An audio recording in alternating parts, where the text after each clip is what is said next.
সুদুদ্দিন চৌধুরী 267 ফেনী 3।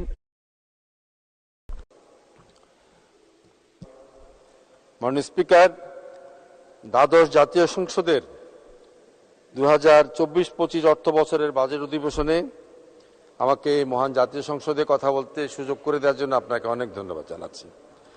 সাথে সাথে টানা 16 বারের মতো জাতীয় সংসদের বাজেট অধিবেশনের নেতৃত্ব দেওয়ার জন্য মাননীয় প্রধানমন্ত্রী এবং সংসদ নেতাকে অভিনন্দন ও শুভেচ্ছা জানাচ্ছি। মাননীয় স্পিকার, আমি শ্রদ্ধার সাথে স্মরণ করছি হাজার বছরের শ্রেষ্ঠ বাঙালি জাতির জনক বঙ্গবন্ধু শেখ মুজিবুর রহমানকে। স্মরণ করছি 52 ভাষা আন্দোলন থেকে শুরু করে আজ পর্যন্ত যারা বাংলাদেশের স্বাধীনতা এবং সার্বভৌমত্ব রক্ষার জন্য আত্মাহুতি দিয়েছেন তাদের সকলকে, 30 লক্ষ মুক্তিযোদ্ধাদের, 2 লক্ষ মা বোনদেরকে যারা তাদের আত্মত্যাগের বদলে আজকে আমরা স্বাধীন বাংলাদেশের মানচিত্র এবং পতাকা পেয়েছি। স্মরণ করছি আমাদের জাতীয় পার্টির প্রতিষ্ঠাতা সাবেক সফল রাষ্ট্রনায়ক এবং সাবেক বিরোধী দলীয় নেতা জনাব হোসেন মোহাম্মদ এরশাদকে। আমি তাদের সকলের আত্মার মাগফিরাত কামনা করছি এবং মহান আল্লাহর দরবারে তাদেরকে জান্নাতুল ফেরদাউস দাখিল করার জন্য আল্লাহর কাছে প্রার্থনা করছি। সাথে সাথে মাননীয় স্পিকার, আমার নির্বাচনী এলাকা ফেনী 3, ফেনী জেলার সোনাগাজী এবং দাগনভূঞা উপজেলা নিয়ে গঠিত। আমি আমার ভোটারদেরকে স্বতঃস্ফূর্তভাবে অংশগ্রহণ করার জন্য এবং আমাকে বিপুল ভোটে জয়ী করানোর জন্য তাদেরকে ধন্যবাদ জানাচ্ছি এবং শুভেচ্ছা জানাচ্ছি। মাননীয় স্পিকার, প্রতি বছরই মাননীয় অর্থমন্ত্রী সংসদে বাজেট উপস্থাপন করেন। প্রায় 1 মাস ব্যাপী আলোচনা হয় এবং সামান্য কিছু রদবদলের পরে বাজেট গৃহীত হয়। গত বছরের বাজেট ছিল আমাদের প্রায় 7,57,000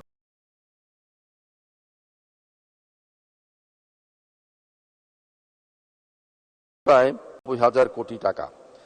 বেসিক্যালি ধরনটা কিন্তু একই রকম, আর টাকার অঙ্কে যদিও একটু বেশি, কিন্তু টাকার অবমূল্যায়ন ধরলে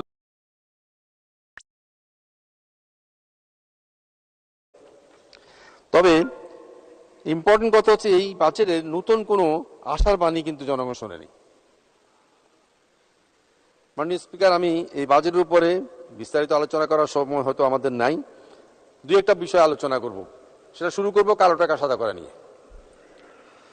এই প্রক্রিয়ার মাধ্যমে যারা জেনুইন ট্যাক্স পেয়ার আছেন তাদেরকে বরঞ্চ আমরা নিরুৎসাহিত করছি, আর যারা ট্যাক্স দেননি তাদেরকে উৎসাহিত করছি।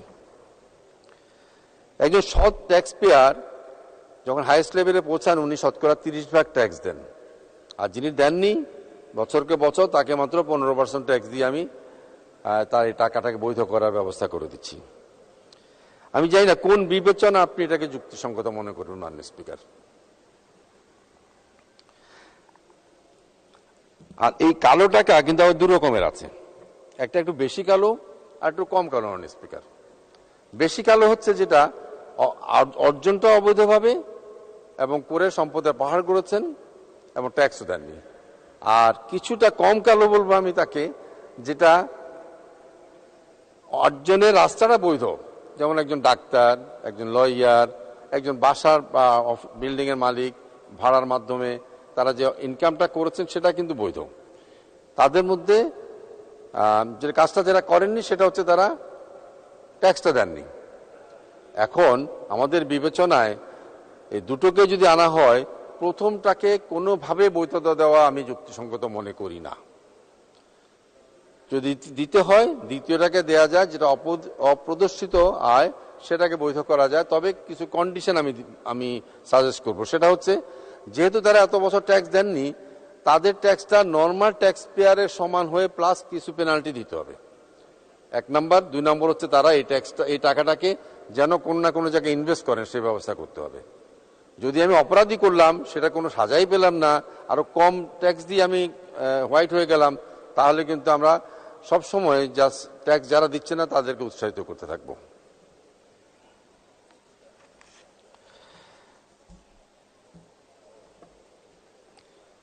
দ্রব্যমূল্য নিয়ে একটু কথা বলি মাননীয় স্পিকার। এটা এত বেশি আলোচিত বিষয়, বলতে গেলে প্রতিটা মানুষই কিন্তু এফেক্টেড হয়ে আছে। তো এফেক্টেড গ্রুপের যদি আমরা 2-3টা ভাগ করি, যারা উচ্চবিত্ত তাদের হয়তো এফেক্টটা একটু কম হয়, আর যারা একদম নিম্নবিত্ত তাদেরও কম হয়, কারণ তারা আয় করেন, তারা সোশ্যাল সেফটি নেটে আছেন, তারা কিন্তু যারা মধ্যবিত্ত আছেন তাদের প্রবলেমটাই সবচেয়ে বেশি।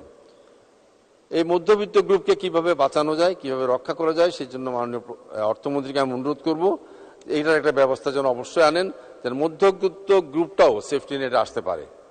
গ্রামের স্কুল শিক্ষক বলি, অন্যান্য অনেকে আছেন যারা কারো কাছে চাইতেও পারেন না এবং কিছু বলতেও পারেন না, কষ্টটা কিন্তু করেই যাচ্ছেন। প্রতিটা ইউনিয়নে আমাদের প্রায় 4,000 4,500 ভাতাভোগী আছেন যারা বিভিন্ন ভাতা পান, এবং এটা নিম্নবিত্ত গ্রুপেরই। এরা মোটামুটি কিন্তু কাভার্ড হচ্ছেন না কারা? মধ্যবিত্তরা। সুতরাং মধ্যবিত্তরা যাতে সেফটি নেটে আসে এরকম কোন একটা ব্যবস্থা গ্রহণ করার জন্য আমি মাননীয় অর্থমন্ত্রীকে অনুরোধ করব।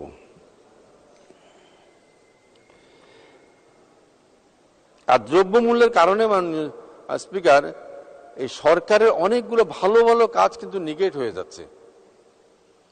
আমি রাস্তা দেখছি, ব্রিজ দেখছি, টানেল দেখছি, অনেক ভালো ভালো কাজ দেখছি, কিন্তু যখন আমি খেতে পাই না, আমি একবেলা একটা ভাত আর তরকারি খেতে পাই না একটা সাধারণ মানুষ হিসাবে, তখন কিন্তু আমার সব এই ডেভেলপমেন্টগুলো আমার কাছে কিন্তু মূল্যহীন হয়ে পড়ে। সুতরাং এদিকে অবশ্যই নজর দিতে হবে। কিন্তু দুঃখের কথা হচ্ছে মাননীয় অর্থমন্ত্রী তার বাজেট বক্তৃতায় এই ব্যাপারে কোনো সুনির্দিষ্ট সুস্পষ্ট কোনো নির্দেশনা দেননি।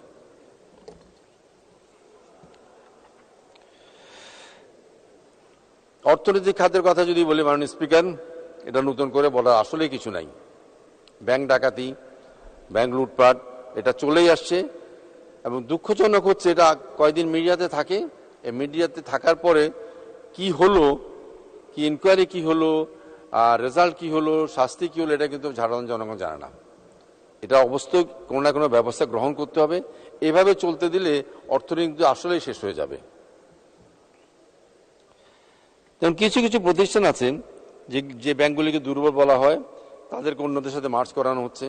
কিছু কিছু প্রতিষ্ঠান আছে যেখানে টাকা লুটপাট করে চলে গেছে, এখন গ্রাহকরা ঘুরে বেড়াচ্ছেন, কোনো টাকা পাচ্ছেন না। যেমন নাম আমি বলতে পারি, পিপলস লিজিং এর হাজার হাজার গ্রাহক আছেন যারা ঘুরে বেড়াচ্ছেন, তারা কবে কোন পুরো টাকা ফেরত পাবেন তারা জানেন না। এই ব্যাপারে মাননীয় অর্থমন্ত্রীর কাছে আমরা সুস্পষ্ট পদক্ষেপ এবং পরিকল্পনা জানতে চাই। মাননীয় স্পিকার, এবার আমি বাংলাদেশের শ্রমবাজার নিয়ে একটা কথা বলি। আমাদের অর্থনীতি নির্ভর করে যে রেমিটেন্সের উপরে, তার বড় একটা অংশ আসে কিন্তু আমরা যে শ্রমিকগুলোকে পাঠিয়েছি বিভিন্ন দেশে কাজ করতে, বর্তমানে যার সংখ্যা প্রায় 1 কোটিরও বেশি, তারা যে টাকাগুলো পাঠান সেটাই কিন্তু রেমিটেন্স হিসাবে আমাদের কাছে আসে, এবং এটা আমাদের অর্থনীতির একটা বড় চালিকা শক্তি। প্রতি মাসে ম্যানপাওয়ার সেক্টর থেকে প্রায় $2 বিলিয়ন বেশি টাকা আসে, তার মানে বছরে মোর দ্যান $24 বিলিয়ন। এটা নিয়ে কিন্তু ষড়যন্ত্র লোকালি আছে, আন্তর্জাতিকভাবে আছে। একটা গোষ্ঠী আছেন সম্ভবত যারা চান না বাংলাদেশের অর্থনীতি এত সুন্দরভাবে সমৃদ্ধ হোক এবং এটা এগিয়ে যাক, যার জন্য যত রকমের ষড়যন্ত্র আছে ওনারা করতে থাকেন, করছেন। সম্প্রতি মাননীয় স্পিকার, আমরা সবাই লক্ষ্য করেছি মালয়েশিয়ান শ্রমবাজার নিয়ে প্রচুর লেখালেখি হচ্ছে, প্রচুর কথাবার্তা হচ্ছে। মালয়েশিয়া একটা বাজার যেটা সেকেন্ড লার্জেস্ট আমাদের জন্য, প্রায় এই মুহূর্তে 1.1 মিলিয়ন মানুষ কাজ করেন। এই 11 লক্ষ লোক যে কাজ করেন, তারা মাসিক যদি মালয়েশিয়ার আমি মিনিমাম বেতনটা হিসাব করি 1,500 রিঙ্গিত, ওভারটাইম বা অন্যান্য কিছু বাদ দিয়ে, তাহলে প্রায় মাসে 4,000 কোটি টাকা আয় করেন, এবং সেটা বছরে এসে দাঁড়াবে 51,000 কোটি টাকার মতো। তো এই অংশ, এই রেমিটেন্সটা অনেকের কাছে হয়তো সহ্য হচ্ছে না, এত ইনকাম কেন হবে, বাংলাদেশের ইকোনমি কেন এত সমৃদ্ধ হবে, তাদের ষড়যন্ত্র চলছে। এই ষড়যন্ত্রের অংশ হিসাবেই এবার বিভিন্ন মিডিয়াতে বিভিন্ন জায়গায় এমনভাবে প্রচার করা হচ্ছে যে এটা বিশাল কিছু একটা ভুল হয়ে গেছে।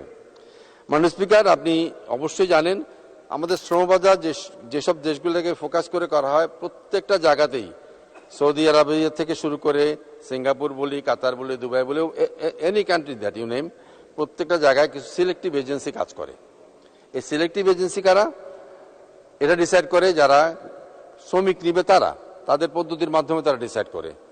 আমাদের বাংলাদেশে এই মুহূর্তে 2200-র বেশি রিক্রুটিং এজেন্সি আছে, সৌদি আরবে কাজ করতে পারে মাত্র 500-র মতো। কারণ সৌদি গভর্নমেন্ট এই কয়টাকে ইনভেস্টমেন্ট দিয়েছে, এর বেশি দিবে না, যদি পরবর্তীতে তারা করবে। সিঙ্গাপুরে মাত্র 6 জন কাজ করে, ঠিক একইভাবে কাতার কুয়েতের একই অবস্থা। তো মালয়েশিয়ান সরকার নির্ধারণ করেছে দুই দেশের এমওইউ যেটা সাইন হয়েছিল, সেই এমওইউর মাধ্যমে ক্ষমতাপ্রাপ্ত হয়ে মালয়েশিয়ান সরকার 100টা এজেন্সিকে সিলেক্ট করেছে। সেটা নিয়ে লেখালেখি উৎপাত।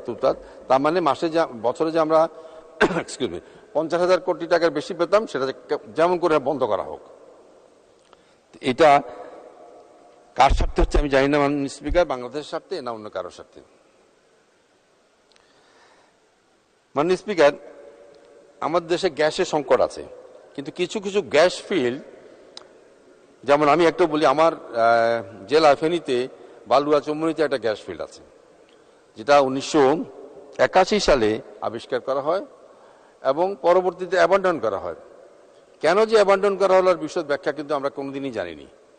এই ধরনের গ্যাস ফিল্ডগুলোকে আমি অনুরোধ করব আপনার মাধ্যমে, যাতে করে এটা আবার রিঅ্যাসেস করা হয় এবং এটা খননের প্রক্রিয়া চালানো হয়, যাতে করে আমরা গ্যাসের যে দুর্বলতা আছে, যে সংকট আছে, সংকট থেকে কাটিয়ে উঠতে পারি।